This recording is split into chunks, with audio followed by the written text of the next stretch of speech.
I'd like to call the meeting to order. We'd like to review and approve the minutes from our meeting of March 28th.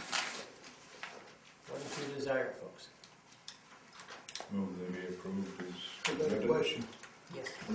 There's a reference to the issues that were raised, and I don't see that any of them have been addressed. Am I missing something, or? The issues were raised, and I have not been able to get back with Heidi and Michelle to find out what has So happened. something's been happening. Something has been happening, We just but I am haven't not aware filled of in the it. blanks. Right. Okay. Right. I think it was moved, they be accepted, I'm going to second that. Okay, the motion's been made and seconded. Any further discussion? Hearing none, all in favor say aye. Aye. Opposed? Motion carries. Thank you. The residents and citizen participation, we don't have a large audience tonight here. So I guess we're going to skip over that. And we're also going to skip the following up of previous I will. comments I will. that you mentioned, Tom. I'll be. I have missed the last couple of staff meetings, but we'll meet tomorrow, and I will follow up. I can send you on email. Sure. I'll tell you where things are at. Okay. Under the staff reports, asset manager, the property improvement and repairs. Anything that you want to add on to that, Chris? No, we're still working with HUD in our energy services company on the energy plan is being reviewed by HUD, and that's really most of what's going on. We do expect to have our public housing on-site visit sometime in the next month or so. Okay. Does anybody have any questions to Chris on that particular I one? don't know if this applies to this or not, but we're meeting tomorrow with the selectmen Yes, we are. about this. No, we're meeting with the select board about the grant that the board applied for a $480,000 grant for us to purchase the Richards building, the A.W. Richards building. And it's time for us to give an update on Hayes Court. But because there are 3 new members of the board, I suggested that we do that in person with them, and they can give, we can have a bigger discussion about it. Bring them all up to speed. Right, because the 3 new people know not, really, they know what they've read in the paper. What time is the meeting? It usually starts at 6, isn't it? I think it or is. Well, it's at 6:15. 6:30, I think, the first half hour is citizen comments, Yeah. and then they go on from there. I don't know, do they have a time for us? Well, what they'll have is, and I meant to get it today, they'll have an agenda and the town manager's report. And what I'll do is I'll pull those off the town website tomorrow and send them to you. Okay. Very fine. Moving on here on the staff reports, the property manager, Heidi, it's a blue sheet of paper that you have in your packet right here.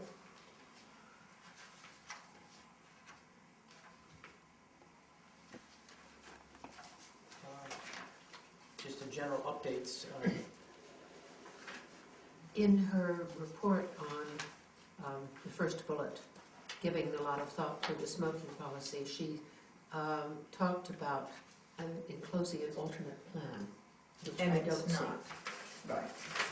And I believe that it is not because I have not, I haven't seen it. And I think she wanted to be able to review it with the staff and with me Good. before she presented it.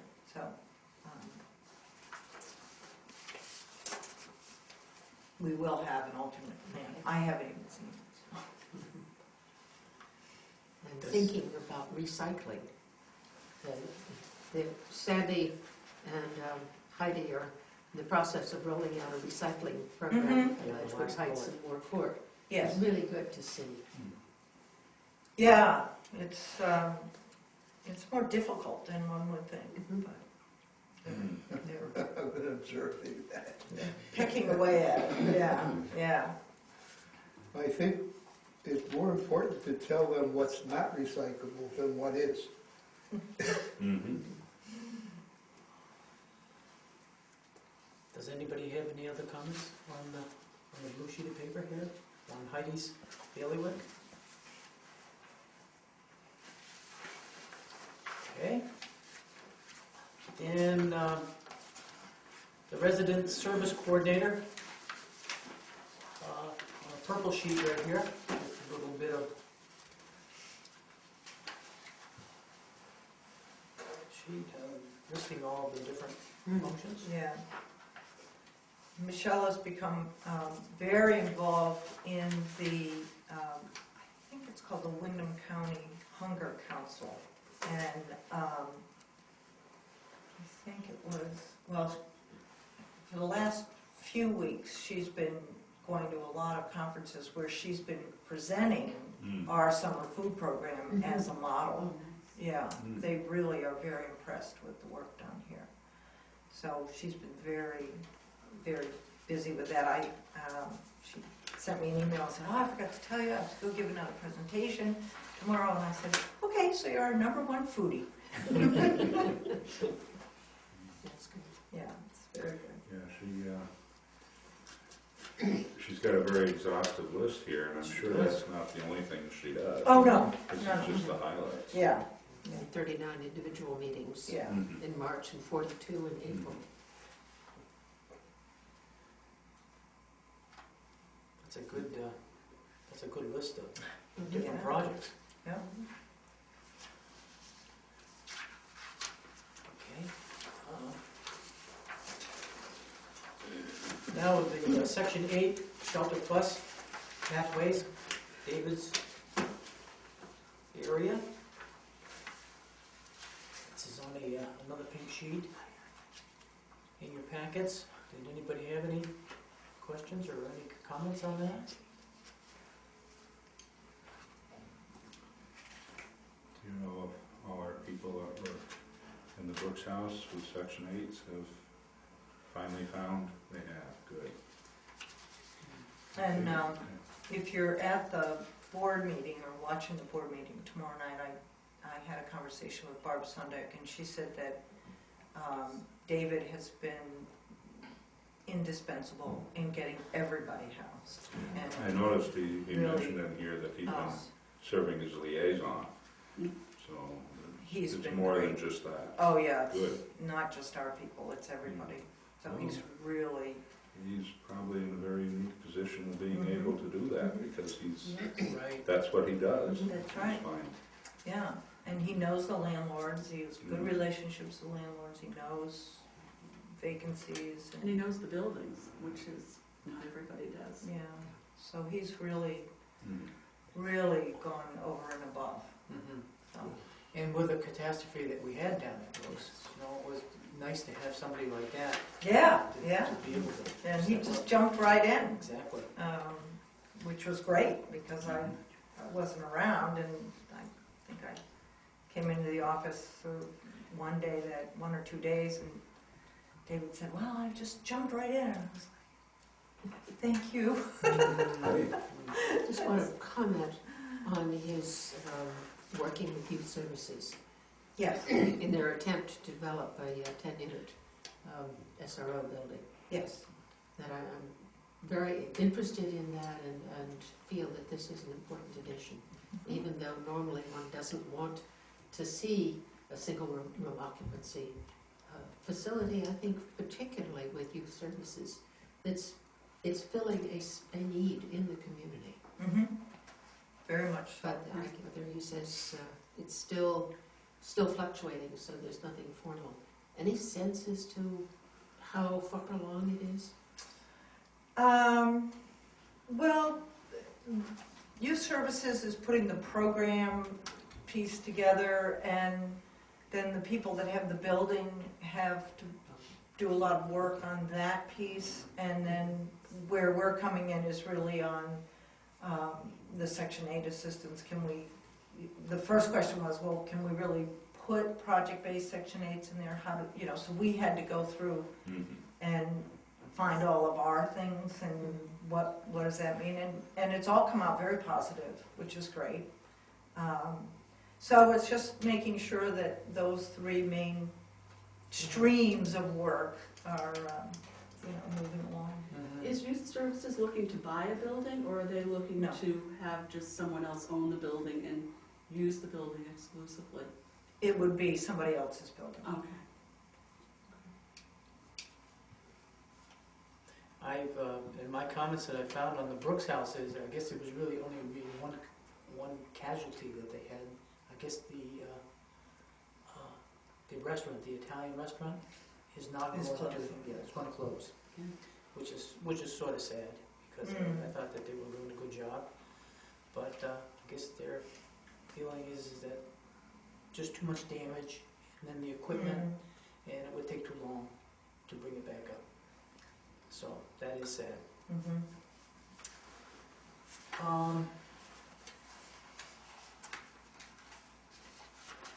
Anybody have any questions on the staff reports? No? All right, moving along, and programs and the progress reports. The Hayes Court facilities, update on progress to date. Another project where we have really, 3 or 4 main streams that we're working on. One, of course, is what would the building look like.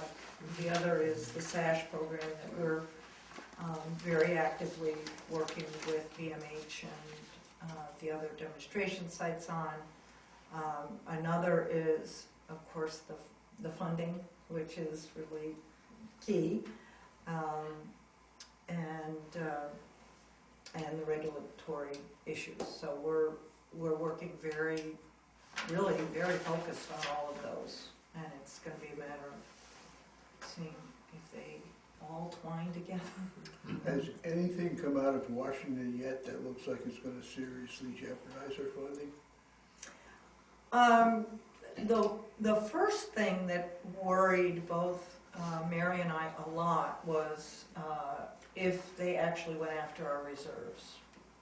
And the fact that they sent us a letter that said, "Thou shalt not use your reserves for mixed financing development," which was, of course, what we were using our reserves for. That's what everybody uses reserves for. And there's been significant, and I think enough pushback from the industry lobbyists and the industry representatives that HUD has seen that's not a position that has any standing. Housing authorities, big and small, have been doing this mixed financing for years now, and they've always used program reserves. Otherwise, you don't have any money for the upfront costs. And you look at us, and we've got an architect, an engineer, and a HUD consultant, and a financial consultant, and now we're going to have to hire a lawyer, and somebody's got to pay those bills. Well, housing authorities can't use their operating money because that's just about covers operations. So If we're real lucky. yeah, so that was a real, a very serious concern when we got that letter. And my feeling was, that's just ridiculous. To say we can't use our reserves because you wanna make us use them for operating.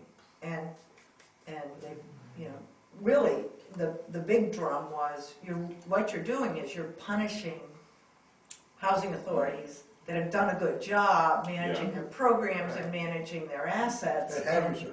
That have built up reserves so that they can use them for things like a mixed finance project or a large capital program where we don't get sufficient capital funds, which also happens. So that's been the biggest one, and it doesn't.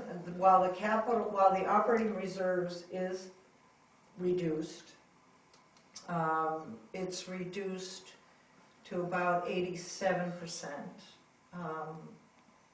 which is not good, but it's not as bad as it has been. We've had years where it's been 72% of what they should be giving us, 72 cents on the dollar.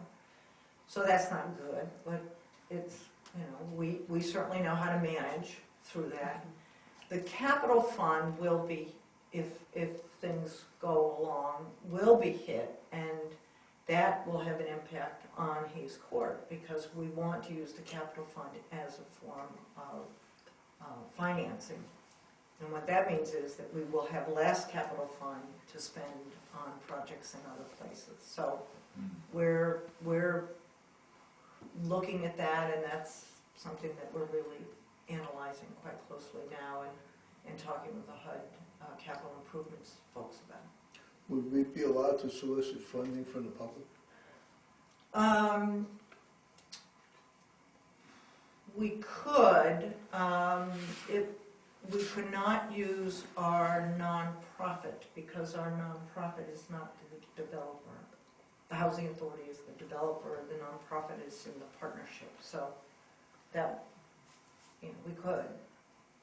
If push comes to shove, it might make the difference. Yeah. I would imagine there would be people who either were approaching the age or had relatives who were approaching the age who might be very supportive. Yeah. Yeah. On the program and progress reports right here, the energy program, do we have anything on the?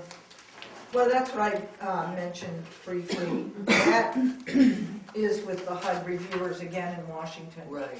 And they redid, they had to resubmit it, recast it a little. They got some more funding and more quotes on specific pieces, had to repackage it, and it is now being looked at again by the energy folks in Washington. No, Buffalo, that's where it is. So that is still out there being looked at. Interesting, after our project got, stopped, and we had the big, powwow with Petco and HUD, HUD then, within weeks, issued new regulations on how housing authorities and their energy services corporations companies have to figure subsidy and, what they can use, and it was really coming out of our experience, not just ours, but other housing authorities that were, where HUD had reinterpreted the regulations into a new way, and so they were saying, the way you've done it is not the way we want it done anymore. We want it done this way. And that, we got caught in that. They knew what they thought, but not what they had said. Well, they knew what they had said, and they knew what they wanted to think now, is the problem. They just hadn't said it. They hadn't said it in the way that it interpreted. They just hadn't quite told everybody, so. So that is still in review. And it is, HUD, the energy folks have contract reviewers, so they can send these out to the contract reviewers.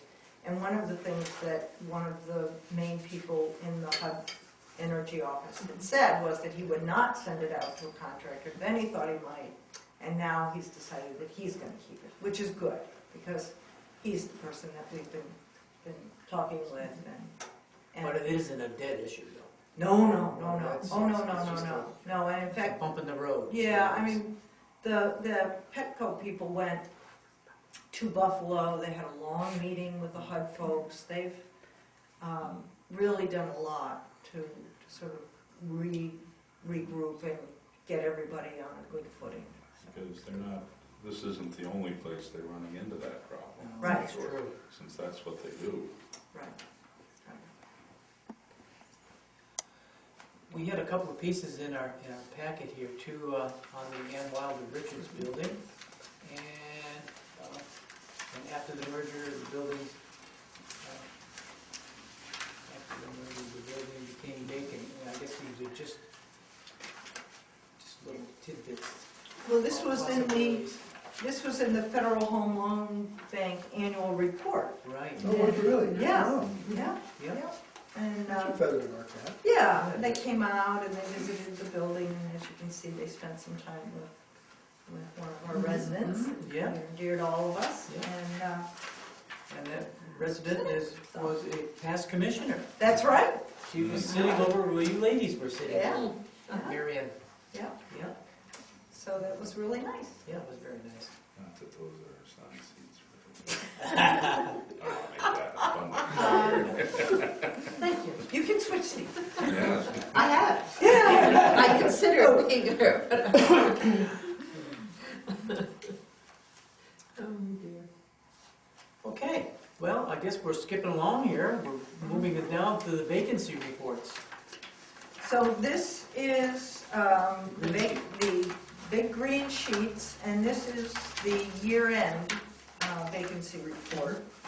I did not include the carryover. I thought you'd probably just want to focus on how we did for this year. I think that our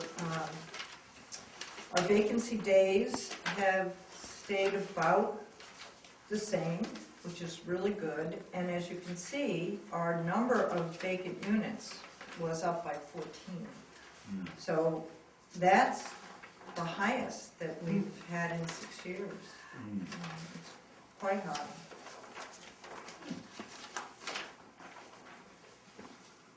But it looks like everybody's doing a good job. Great, Certainly. great job.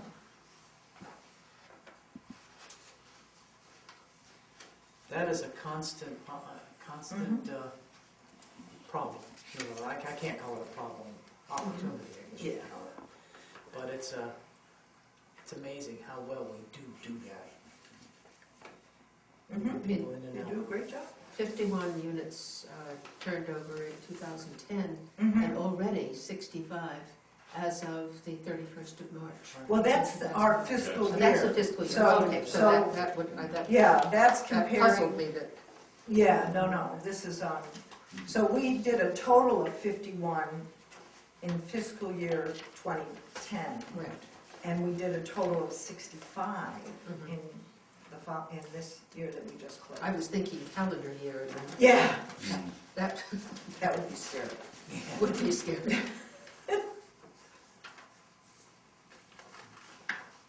Moving Any of this change due to anything extraordinary, or is it just the roll of the dice? We've had a lot of transfers this year, and That's within this, within, in Florida. yeah, from unit to unit, and that always causes more turnover because you're Right. turning over 2 units for one person. Mm. My observation is that we had more folks in elderly and non-elderly disabled housing that left, either because they went into res care or nursing home, and I think we had more folks in those categories this year than we have in the past. One of the things we had looked at was provision of care here to allow people to age in place. Is that continuing to happen here? Well, that's what SASH is. Yeah. That's I know, exactly what yes. SASH will do. And as you say, So some of the residents stayed here until they passed away. some did. Right now, I think we have a higher incidence of folks leaving and passing away in the hospital, or going into nursing, going into a different facility or going home to live with the family. We used to have a very low departure here for facility placement, and that has gone up almost every single year since the Haas program was basically done away with. So our hope is that, and all that we've seen, is that SASH will enable people to stay here, and that's the purpose of SASH. is Well, to- I was remembering that Age last well. program that did enable people to stay. It sure did. It was great. We, in the 18 months before HAWS, the Housing and Supportive Services program, in the 18 months before we started that program, we had had 14 folks leave for nursing home placement. And in the 2.5 years after we had HAWS in place, we had something like 3 or 4. I mean, it was that significant. I mean, it was huge. So that's why I just think SASH is really going to be great, and it's going to enable people to stay. Mhm. So, Good. Any other comments from the gang here? Next part that we have here is the payables, the financials, the green sheets. Anybody have any questions? They're all on there.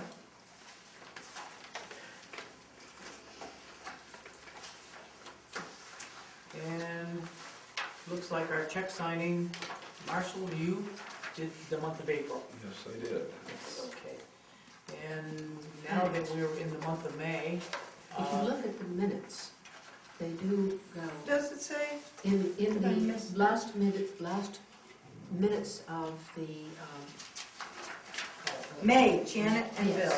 Yeah. You're right. right, All right. I will tell you that Jeannie already knows that you two are doing it, so yes, she just doesn't know who's doing it on which week. well, She'll find out. I have it on my calendar. Yeah, Right. okay. And, yes. I thought I had seen that too. Yeah. I'm trying to Yeah. figure Sorry, I out didn't- what it was on that. it was on this, I went to look because I thought, oh, I got committed there. Well, I'll be handling it Friday, Mhm. for this week Thank anyway. you. And- I will be on a plane to Texas. Yeah, that's right. It's on that And too. do we have anybody who signed up for June? I'll do it for June. You'll do it? Thank you, Tom, that's good. Jean always feels better when we have another month ahead. Yes. And I must say that she makes it so easy to do. Oh, yes. She has everything very neatly Yeah. arranged, and any documentation that we would feel the need of seeing is present. I will let her know And I will be leaving on the 10th, and I'll be coming back on the 21st that. Of June? of Of May. May. May, oh, okay. That's, I'm Okay, filling so in. you two were working Yeah, that yes. out. Right, Yeah, so, okay. so that's why we got Mhm. this All double right. team here. Yeah, Yeah. And Tom has picked up June. And there, from what I learned while I was signing checks, that the folks that went for the training at TenMat thought it was well worthwhile. yes, they really learned a Mhm. lot. Yeah, Yeah. very good, very, very good. And I guess they were able to do a little networking too. Mhm. Now when they call people, they can put a face to the person Yeah. they're talking to, and that's always helpful. Yeah, Mhm. yeah. Well, as far as agenda items go, I think we're pretty well caught up, but we have a legal matter that we have to discuss, and thought that we should probably go into executive session. Move we enter executive session to discuss a legal matter. I'll Is there a second? second. Motion's been made and seconded. Any discussion? Hearing none, all in favor say aye. Aye. Opposed? Motion carries. Thank you very much.